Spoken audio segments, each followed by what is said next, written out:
Allah'ım gönlü Kabe'de olan kardeşlerimize, hiç gelmemiş olan kardeşlerimize en yakın zamanda buralara gelebilmeyi, tavaflar yapabilmeyi, umreler yapabilmeyi, Murat abi atayım mı? nasip ve meseleyle Allah'ım çok bareklerden dualarımızı kabul et ya Rabbi.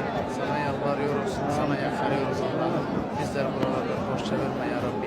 Kimin ne sıkıntısı varsa Allah en kısa zamanda sıkıntılarına gider ya Rabbi. Borçlularımıza edalar nasip eyle Allah.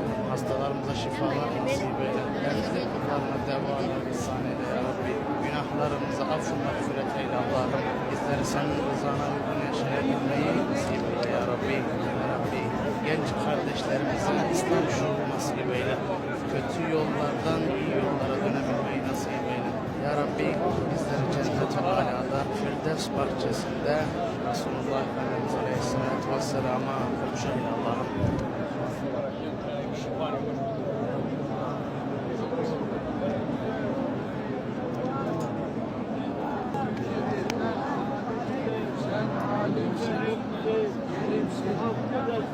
Affı da sever, şimdi de affeyle Allah'ım, Allah'ım dünyada da